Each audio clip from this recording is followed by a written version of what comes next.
오늘 은혜 받으실 말씀은 예레미야 17장입니다.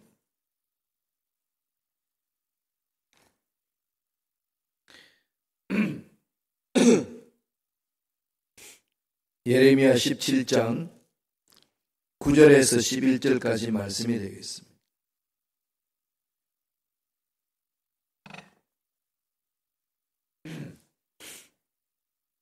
다 같이 예레미야 17장 9절로 11절까지 말씀 한 목소리 합독하시겠습니다. 만물보다 거짓되고 심히 부패한 것은 마음이라. 누가 능히 이를 알리오마는 나 야훼는 심장을 살피며 폐부를 시험하고 각각 그의 행위와 그의 행실대로 보응하나니 불의로 치부하는 자는 자고새가 낳지 아니한 알을 품은 같아서 그의 중년에 그것이 떠나겠고 마침내 어리석은 자가 되리라. 아멘. 이 말씀으로 마음을 다스려라, 마음을 다스려라라는 제목으로 예언의 말씀을 나누겠습니다. 사람은 아름다움을 위하여 엄청난 투자를 합니다. 그래서 운동을 하고 많이 먹고 또 운동을 하죠. 또 운동하러 끝나는 것이 아니라 음식을 조절을 합니다. 식이요법을 많이 하죠. 저도 식이요법을 많이 해서 배가 많이 들어갔어요. 역시 배 들어가는 방법은 식이요법밖에 없더만요. 좋은 방법 아니겠어요? 건강하기 위해서는. 또 하나는 어떻게 하죠? 여성분들은 화장을 하면서 아름다워지려고 그러죠. 여성들은 요새 하는 게 아니에요. 남자들도 화장을 합니다. 한국은 특별히 어떻게 됐든지 성형 왕국이라고 그러죠. 그래서 요새 한국에는 그런 개그들을 많이 해요. 그렇게 우습지는 않은데 그 개그들이 천국 가게 되면 한국 사람들이 가면 줄 서 있다고, 천국에는. 그래, 왜 줄 서 있냐고 베드로가 가서 물어보니까 수문지기가 한국 사람들 오면 얼굴 대조가 된다는 거지. 너무 많이 뜯어고쳤어. 그만큼 이 성형 왕국이라고 이야기를 합니다. 또 물론 그것 때문에 중국 사람들이 한국에 많이 왔어요. 수술 받고 갑니다. 그네들도 어렵다고 그래요. 수술 받고 가니까 본국에 들어가게 되면 얼굴이 다르니까 그 사람인지 아닌지 구분이 어렵다는 거죠. 그래서 미리 이제 수술했다는 증명서를 가지고 들어간다고 합니다. 아름다움에 대한 것은 전 세계의 사람들의 동일한 마음입니다. 그런데 문제는 참 아름다움이 뭐냐는 거죠. 이건 늘 우리가 물어야 되지 않겠습니까? 우리가 아무리 예쁜 얼굴이고 건강한 몸이고 또 자기가 예쁘지 않다고 해서 아무리 뜯어 고쳤다 한다 할지라도 60년 이렇게 얼굴을 살고 나면은 다 비슷하지 않나요? 아닌가요? 60세 넘으면은요, 미의 평준화가 옵니다. 그러니까 이 세상에 있는 미는 아무리 가꾸어도 사라진다는 거죠. 없어질 것들입니다. 유한하다는 거죠. 그러면은 젊은 날 생각하고 늙어서 얼굴을 보면은 본인 스스로가 그 미에 대해서 자기 마음을 안정을 찾고 평안을 얻고 기쁨을 얻는다면 다 사라지는 거 아니겠어요? 그걸 보는 순간에 이게 뭐야? 이럴 수밖에 없는 거 아니겠습니까? 이럴 때 이제 질문하는 거죠. 정말 아름다움은 뭘까? 하나님이 아름다움의 창조자잖아요. 그죠? 하나님은 아름다운 분이십니다. 하나님은 멋쟁이셔요. 그게 어려우시면 하나님 창조의 꽃을 보세요. 인간이 노력해서 이렇게 만들 수 있을까요? 아니면 하나님 창조 솜씨잖아요. 이 꽃이 이렇게 아름답다면 저와 여러분은 그거를 바라보면 어떤 모습일까요? 아름다운 거죠. 사람들이 나름대로 미의 기준을 정해가지고 이건 아름답고 저건 아름답지 않다라고 해서 그 기준에 맞추려고 몸부림칠 뿐이지 하나님이 창조한 모습은 그대로 아름답습니다. 이게 마음에 와닿지 않죠? 와닿아야 돼요. 하나님의 그게 좀 어려운 꽃을 보시라니까요. 우주 만물 한번 보세요. 하나하나 버릴 게 어디 있습니까? 우리는 너무 길들여져 있어요. 이 세상에 아름답다, 아름답지 않다는 것에 세상 가치 기준이 길들여져 있기 때문에 하나님이 이건 아름다운 거야 그래도 하나님 웃기는 말씀하지 마세요. 이렇게 그냥 넘겨버립니다. 그렇게 모두가 세상 가치관이 길들여져 있기 때문에 하나님 말씀하시도 안 뜯어고치려고 하는 고집들이 인간 속에 있습니다. 그럼 하나님이 창조하신 건 아름다운 거예요. 그래서 사람들은요, 다 보세요. 하나씩 하나씩 뜯어보면요, 그 모습에 아름다움이 있습니다. 누구나 저마다의 아름다움을 가지고 있어요. 그게 세상 가치관에 의해서 그건 아름다운 게 아니고 이게 아름다운 거야라고 길들여져 있어가지고 자꾸 우리가 그 이해를 못해서 그렇지 하나님이 창조하신 모습은 아름답다는 것을 성경에 말하고 있어요. 그걸 한번 마음배 안에 새기고 한번 자기들을 돌아보세요. 그리고 가장 아름다운 모습이 어디 있나요? 변하지 않는 마음 아니겠습니까? 그죠? 이 마음은 영원하거든요. 그런데 이 마음이 자꾸 세상에 죄악에 물들어져서 그냥 변하잖아요. 이게 그냥 아침과 저녁으로 수시로 없이 변하니까 너무 고통스러운 거죠. 정말로 그래서 우리가 아름다움이 뭐냐를 자꾸 질문하면서 하나님이 창조하신 그것은 아름답다라고 찾기 시작하면요. 얼마나 아름다운지 모릅니다. 그리고 얼굴이 예쁘면 예쁘냐 마음이 고와야 예쁘지 그러잖아요. 미의 기준은 정말로 마음에 있거든요. 결혼한 사람들 보세요. 다 지 눈에 안경이라고 그러잖아요. 그죠? 그럼 자기가 예쁘면 되는 거지. 다른 사람이 아무리 예쁘다고 해도 내가 안 예쁘면 안 예쁜 거예요. 그죠? 부부지간은 그렇게 가는 거 아니에요? 그렇게 가야 되는데 또 여기에 세상 가치 기준에 이 사람이 아름답고 저 사람 그러면 자꾸 남의 떡이 커 보이니까 가정이 어려워지고 만남이 어려워지고 힘들어지는 겁니다. 참 이건 진리인 것 같아요. 마음먹기에 달려있다. 마음먹기에 달려있다. 근데 성경도 그렇게 하죠. 물을 지킬 마음보다도 더욱 내 마음을 지키라. 그러잖아요. 마음이 아름다운 사람 보세요. 참 아름다워지지 않나요? 아름다워지죠. 사람이 그렇게 아름다워집니다. 믿음도 이 마음과 연결되어 있어요. 믿음도 마음과 연결되어 있습니다. 그래서 마음의 문제라 그렇게 얘기를 합니다. 여기 우리가 모여 있지만은 내 마음이 하나님께 집중하지 아니하고 다른 데 가 있으면 여기 있는 나를 하나님 받으시겠어요? 사람과 사람 간의 만남 속에 대화를 나누는데 만나는 사람한테 마음 전혀 집중하지 아니하고 다른 데 마음이 있으면은 그 사람과 대화가 될까요? 인격적인 모독을 당하는 것을 느끼지 않겠습니까? 우리가 하나님 앞에 나와서 예배 드릴 때 우리의 마음이 어디에 있느냐 이거 정말 중요한 거죠. 그래서 하나님이 마음을 지켜라, 마음을 다스려라 그럽니다. 왜 그럴까요? 생명의 근원이 마음이 있기 때문에. 이 마음이 뭐라고 그랬죠? 히브리 말로 레브라고 그랬죠. 레브를 그대로 번역하면 뭐라고 그랬나요? 심장, 하트예요. 뇌가 있고 심장이 있잖아요. 전부도 말씀드렸지만은 이 심장은요 자기 스스로 조절해요. 뇌가 심장을 조절 못합니다. 여러분들이 심장 뛰기 싫다고 뇌가 심장한테 명령을 해요. 뛰지 마. 그럼 안 뛰나요? 아니면 뇌는 살아있는데 심장이 막 멈추려고 그래. 빨리 더 뛰어. 그래도 뛰나요? 아니죠. 예, 그렇지 않습니다. 이 심장이 생명인데 이 심장에 하나님이 만지시잖아요. 그래서 이것을 다스리라. 그걸 이제 마음으로 표현을 했어요.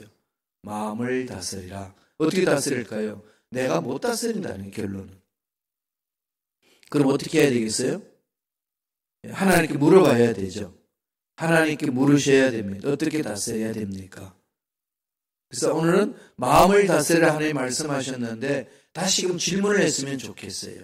하나님 마음을 어떻게 다스릴까요? 마음을 다스리기 위한 세 가지 질문이 있습니다. 첫째로, 마음에 무엇을 두느냐, 새기느냐.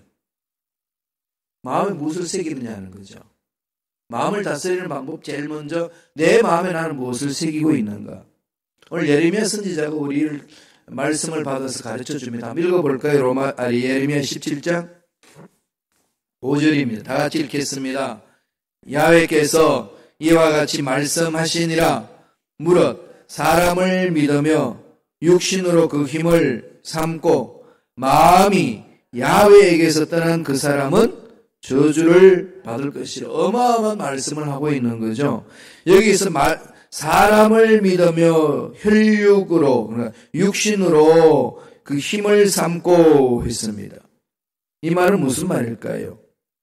말을 자꾸 또 번역을 같은 말을 반복하죠 지금.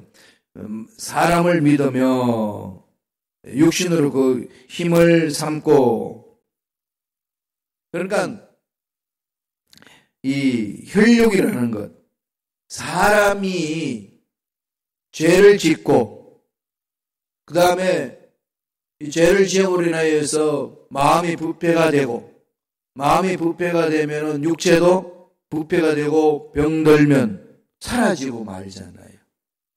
연약하다는 거죠. 없어질 그 존재에 마음을 두면, 없어질 것들에 대해서 마음을 두면 그거는 사라질 수밖에 없는 거다. 그건 저주 안 해도 저주 받을 수밖에 없는 거다. 놔둬도 저주 받는다는 거죠. 이미 이 세상에 없어질 것들에 대해서 마음을 두고 살아가는 자는 복이 임할 수가 없다는 그 말씀입니다. 또 사람을 믿고 그 힘을 삼고, 그 말은 신앙의 대상을 눈에 보이는 사람에게 두는 거죠. 믿을 만한 사람을 찾는 것. 이거 안 된다는 거죠. 이게 무슨 얘기인가 하면은 우리의 신앙의 대상은 하나님이 되어야 되지 사람이 되어서는 안 된다는 것. 그러므로 신앙생활 할 때에 사람 때문에 내가 신앙생활을 한다 못한다 이런 차원으로 있을 수가 없다는 겁니다. 그러면은 떠나는 거죠. 하나님 앞에서 떠나게 될 수밖에 없습니다. 마음이 하나님께 집중되어 있지 않기 때문에. 이런 사람은 어떻게 된다는지 결론은 저주를 받는다. 무섭지 않아요. 그럼 사라진다는 거죠. 예레미야 17장 6절 보세요. 저주받은 사람이 어떤 삶을 사는지를 가르쳐 줍니다. 다 같이 읽겠습니다. 그는 사막에 떨기나무 같아서 좋은 일이 오는 것을 보지 못하고 광야, 건조한 곳, 건건한 땅, 사람이 살지 않는 땅에 살리라. 여기 보면은 저주받은 사람은 사막에 거하는 떨기나무 같다 그랬습니다. 떨기나무 같다. 광야의 간조한 곳, 그 다음에 건건한 땅. 건건하다는 말은 무슨 말일까요? salt land. 그러니까 소금 땅이라는 거죠. 생명이 없다는 거예요. 생명이 살 수 없는 땅이라는 거죠. 황량합니다. 버려진 땅입니다. 저주받은 자는 떨기나무 같다. 무슨 비유가 있는 거죠. 좋은 일 오는 것을 보지 못한다. 그러면 슬픈 인생, 만족이 없고 누림도 없는, 그런 현세 소망도 없고 미래의 좋은 것을 볼 수 없는 자. 이거 얼마나 슬프겠습니까? 육체를 기는 동안에도 소망 없이 비참하게 살다가 죽고 나서도 천국에 보증되어 있지 않는 삶이라면 이보다 비참한 삶이 어디 있겠습니까? 그러므로 우리들은 날마다 어디에 들어가야 되죠? 하나님의 말씀 위에 서 있어야 됩니다. 아무리 바깥이 아름다워도 기초가, 건물이 있어서 기초가 약하면 흐물어지잖아요. 여러분 바닷가에 가면 모래성 쌓기 놀이 많이 하셨죠? 얼마나 아름답게 쌓았습니까? 그죠? 그러다 파도가 한번 싹 쓸면은 흔적도 없이 사라져 버립니다. 그러나 기초가 약한 것에서 건물을 짓는 것은 사라지듯이 우리 신앙에 있어서 이 기초가 하나님 영원한 말씀에 쓰이지 않냐고 눈에 보이는 세상 것들에 끌려다니면 쓰러져 버린다는 거죠. 마음에 그럼 무엇을 새기겠느냐 하는 거죠. 마음에 나는 무엇을 새기느냐. 이 마음에 새기는 게 너무나도 중요하다는 겁니다. 그러니까 결론 내리면 뭐죠? 하나님의 약속의 말씀을 새겨라. 그래서 말씀을 외우자는 거예요. 일주일에 하나씩 외울 수 있잖아요. 말씀을 외우면 외운 말씀이 내 가슴을 사로잡아 줍니다. 그래 내 마음을 다스릴 수 있어요.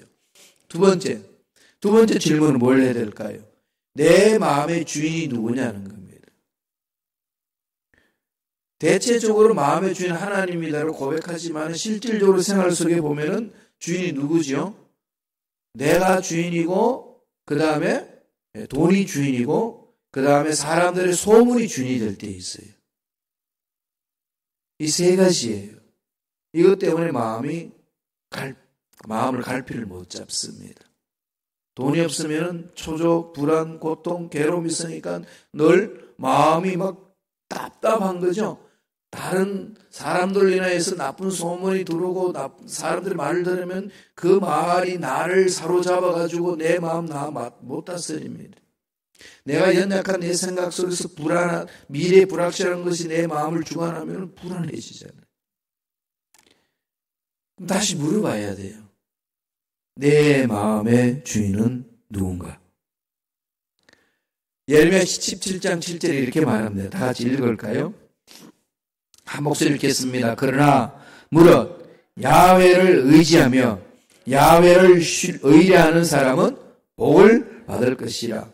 그러나 사람을 의뢰하는 사람은 복 못 받고 환경을 의뢰하는 사람은 복 못 받고 들려오는 소문에 의해서 내 마음이 빼앗긴 복 못 받고 딱 한 가지, 그러나 하나님을 의지하고 하나님을 신뢰하고 따라가는 자는 복이 임한다. 성경은 그렇게 강조하고 있습니다. 그래서 우리 마음은 늘 싸우잖아요. 늘 싸우죠. 성령이 임하면은요, 성령이 옛 습관과 이 새 마음과의 싸우게 하는 거죠. 그래서 성령이 우리 새 마음을 붙들어서 옛 마음을 잘못된 습관을 밀어내게 하는 겁니다. 밀어내게 해요. 지금 우리 나무를 보면은 겨울나무 어때요? 앙상하고 거기에 다 지금 뭐가 있죠? 여러 가지로 찌꺼기들이 많습니다. 그 찌꺼기 다 떼나요? 그런데 언제 사라지죠? 봄이 되면은 새싹이 나면은 저절로 찌꺼기들 다 빠져나가잖아요. 사라지죠. 찌꺼기들이 쭉 빠져나갑니다. 새 생명의 힘은 강하다는 거죠. 그러나 늘 우리 주님으로 인한 새 생명을 얻은 우리들이 이 새 생명이 내 마음을 사로잡게 해야 됩니다. 성령을 사모하고 말씀을 암송해서 주님이 주인 되게 해야 되는 거죠. 갈라디아서 2장 20절에 있는 말씀처럼 나는 십자가에 못 박혀 죽었나니 내 안에 그리스도가 사신다는 거죠. 체로키 인디언이 있습니다. 그래서 체로키 인디언의 한 노인이 손자에게 삶의 지혜를 가르쳐 주고 있었어요. 그래서 그 노인이 체로키 인디언이 손자에게 이야기합니다. 야, 마음에는 늘 싸움이 일어난다. 그랬더니 그 싸움이 일어나도록 귀가 쫑게 내가 다 듣습니다. 그 싸움이 너무 끔찍해서 마치 두 마리 늑대가 싸우는 것과 같단다. 악마 같은 놈인데 분노하고 질투하고 미워하고 후회하고 교만하고 자기 연민 제의식에 빠진다. 다른 놈은 선한 놈인데 기쁘고 평화롭고 희망이고 친절하고 선을 베풀고 고요하고 관대하고 자비심이 있다. 이런 늑대 두 마리가 늘 네 마음에서 싸운다. 그랬더니 손자가 잠시 생각하다 할아버지 묻습니다. 할아버지, 그러면 어떤 늑대가 이기나요? 어떤 늑대가 이길까요? 체로키 노인이 인디언이 간단하게 대답을 합니다. 네가 먹이를 주는 놈이 이긴다. 악한 늑대가 있고 선한 늑대가 있는데 너 누구한테 먹이를 줄 거냐? 네가 먹이를 주는 놈이 이긴단다. 참 지혜로운 얘기를 했어요. 그렇죠. 우리 마음먹기에 달려있다는 거예요. 악한 생각 쪽으로 마음을 돌릴 것이냐, 선한 쪽으로 생각을 돌릴 것이냐. 안 된다는 생각 쪽으로 마음에 주인을 줄 거냐, 된다는 쪽으로 줄 거냐. 선택은 내가 한다는 거죠. 하나님 그런 자유를 주셨어요. 예레미야 17장 8절 보세요. 다 같이 읽어볼까요? 목소리 읽습니다. 그가 물가에 심어진 나무가 그 뿌리를 강변에 뻗치고 더위가 올지라도 두려워하지 아니하며 그 입이 청청하며 가무는 해도 걱정이 없고 결실이 그치지 아니함 같으리라. 그는 누구죠? 하나님을 신뢰하는 자, 하나님의 말씀을 의지하는 자. 그는 누구라는 거죠? 물가에 심어진 나무. 팔개 마인이라고 그러죠. 팔개인 마인. 이 강계수로는 저수지에 물이 끊어지지 않는 이상 계속 물이 흐르잖아요. 그 물에 심겨진 나무. 누군가가 심어놨다는 거죠. 그러니까 물이 콸콸콸 흐르는데 나무 심어놓으니까 그 나무는 어떻게 되죠? 날마다 잎사귀가 푸르고 열매를 맺습니다. 예수 그리스도께서 우리를 십자가에서 본인이 죽어주시고 죄를 다 씻으시고 우리를 어디로 심어놨을까요? 왜? 시냇가에 심어놓은 것처럼 천국에 심어놓은 거죠.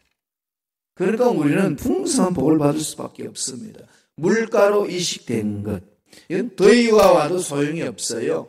가뭄이 와도 소용이 없습니다. 상관없습니다. 이미 관계수는 물이 콜콜콜 흐르기 때문에 뭐 세상은 가뭄 있고 비가 안 와도 이미 저수지 물이 흘러내리고 있는 이상은 안 마른다는 거죠. 하나님이 살아계시는 한은 우리는 절대로 망하지 않는다. 이 얘기입니다. 그러니까 날마다 예수님께 내 마음을 맞추고 주님이 내 인생의 주인입니다. 그러는 거죠. 아침에 눈 뜨자마자 피곤하고 힘들다 보다는 하나님 감사합니다. 좋은 날 주셔서 감사합니다. 오늘 좋은 일 있을 줄로 믿습니다. 이렇게 시작하는 거죠. 밤에 주무실 때도 피곤하고 힘들고 그냥 녹초가 돼서 이불 속에 콕 들어가는 순간에 코 골고 자는 그런 상황에 놓여 있어도 베개를 베는 순간에 하나님 잘 살게 해주셔서 감사합니다. 이러면 나중에 내 인생 마지막 때 주님이 불러서 야 천국 와라 그럴 때 딱 말 한마디 하면 되잖아요. 하나님 이 땅에서 잘 살게 해주셔서 감사합니다. 그런 주님 품으로 가는 거예요. 아침과 저녁에 날마다 이렇게 훈련하세요. 날마다 훈련해야 돼요. 그래야 편안하게 갈 수 있습니다. 마지막 세 번째로 마음의 동기가 무엇이냐 이거예요. 마음의 동기. 늘 질문해야 돼요. 마음의 동기가 뭐냐? 내가 이런 일을 하는 것, 내가 이런 말을 하는 것, 동기가 뭐냐? 하나님은 동기를 추적하시거든요. 네가 왜 그런 일을 했느냐? 결과만 보시는 분 아니에요. 동기를 추적합니다. 실패하고 힘들고 어려워도요, 동기를 추적해서 선한 마음으로 출발한 것 하나님과 합력하여 선을 이루어주시는 거죠. 하나님은 우리 모든 일거수일투족을 다 보시잖아요. 눕고 일었음을 다 아신다고 했었습니다. 내 마음의 동기가 뭐냐? 이 세 가지 질문이에요. 내 마음에 무엇을 새기느냐? 내 마음의 주인이 누구냐? 내 마음의 동기가 뭐냐? 날마다 물어보셔야 돼요. 자기 스스로. 그래 마음을 다스릴 수 있습니다. 말씀을 볼까요? 예레미야 17장 1절에 보면은요. 예레미야는 마음에 대해서 엄청나게 말을 합니다. 하나님을 떠난 자와 하나님을 의지하는 자의 구분의 기준은 마음에 있다고 얘기합니다. 그러면서 17장 1절에 이렇게 얘기를 해요. 다 같이 읽어볼까요? 유다의 죄는 금강석 끝철필로 기록되되 그들의 마음판과 그들의 제단 뿔의 세계 접근을 이 이스라엘 백성들의 죄는 고칠 수 없는 죄로 판에 박혀버렸다. 부패한 이스라엘, 다음에 하나님 앞에 죄를 범하는 유다인들의 그 죄악상을 그렇게 말하는 거죠. 그냥 그게 새겨져 있어가지고 그것 때문에 망한다는 거예요. 그런 저와 여러분들 마음에 무엇이 새겨져 있는가 너무나 중요한 거죠. 5절 후반에 보면요. 마음이 야훼께서 떠난 사람은 저주를 받는다고 그랬잖아요. 그러면서 17장 9절 보세요. 다 같이 한 목소리 읽어볼까요? 시작. 만물보다 거짓되고 심히 부패한 것은 마음이라. 누가 능히 이를 알려마는. 뭐가 가장 거짓되고 부패했다는 거죠? 마음. 이게 심각하지 않나요? 이걸 그냥 두면 안 됩니다. 제가 오늘 말씀을 전하는 묵상하는 일주일 내내 요새 새 마음, 새로운 생활 그러잖아요. 그건 늘 머릿속에 들어오는데 어저께는 이 말씀이 가슴을 확 잡았어요. 와, 이 마음을 그냥 둬서는 안 되는구나. 마음이 생명의 근원인데 눈에 안 보여요. 그러다가 보니까 우리는 그냥 슬렁슬렁 넘어갈 때 많습니다. 그런데 성경은 뭐라고 그러죠? 만물보다 거짓되고 심히 부패한 것은 뭐라는 거죠? 마음이라는 거죠. 내 마음은 난 괜찮아. 이럴 때 얼마나 많은지 모릅니다. 그러니까 목사님들이 이렇게 말씀을 막 이야기할 때 날카로운 말씀이 나가면은 두리번 할 때 많잖아요. 누가 왔나? 그 사람 들어야 되는데. 이럴 때가 많거든요. 그래서 내 마음 괜찮다는 거예요. 내 마음, 저 말씀에 대해서 내 마음 괜찮은데 저 인간이 들어야 돼. 나갔다는 거지. 내게 아쉬워하시더라고요. 오늘 그 사람 와서 꼭 들어야 되는데 목사님. 그럼 전 무슨 말이 있을까요? 그건요. 우리 모두가 들어야 되는 말씀이에요. 누구 때문이 아니라 하나님 하신 말씀이죠. 10절 보세요. 예레미야 17장 10절 다 같이 읽습니다. 나 야훼는 심장을 살핌 폐부를 시험하고 각각 그 행위와 그 행실대로 보응하나니. 여기 17장 9절하고 17장 10절에 보면 하나는 마음이라고 부패한 것은 마음이라고 그러고 나 야훼는 심장을 살핀다 그랬죠. 히브리어는 똑같아요. 랩으로 되어 있어요. 그러니까 우리 성경에는 마음으로 하나 번역했고 하나는 심장으로 번역을 했어요. 그러니까 랩이에요. 랩. 생명의 근원. 나 야훼는 심장을 살핀다. 마음을 살핀다는 거죠. 폐부. 이게 뭘까요? 이스라엘 백성들의 양심은요, 이 내장을 말합니다. 내장. 폐부, 다음에 신장, 이런 걸 이야기할 때는 주로 양심을 이야기를 해요. 사실 그렇죠. 우리 마음의 양심이 끄림칙한데 뭔가 이렇게 죄를 범하고 먹으면 잘 체하지 않나요? 예, 그런 게 있죠. 이게 말아요. 내장이 압니다. 그 양심을 이제 나중에 신장을 가지고 양심을 보는데 킬야 그러는데요. 킬야. 신장을 말해요.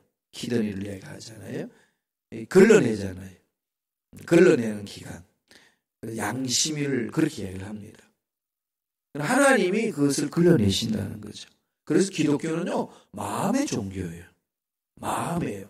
이 마음을 잘 관리하셔야 됩니다. 하나님은 우리 마음을 감찰합니다. 꼭 기억하세요. 만물보다 거짓되고 심히 부패한 것은 마음이라는 것. 본인은 몰라요. 그렇잖아요. 다 자기는 양 같은데 다 옆에서 괴롭히는 사람이 염소 같잖아요. 그런데 그게 다 동일이 그렇게 동일이 그렇게 생각합니다. 내가 염소 같다고 생각하는 그 사람도 자기는 양이라고 생각하고 내 옆에 있는 사람이 염소 같다고 생각해.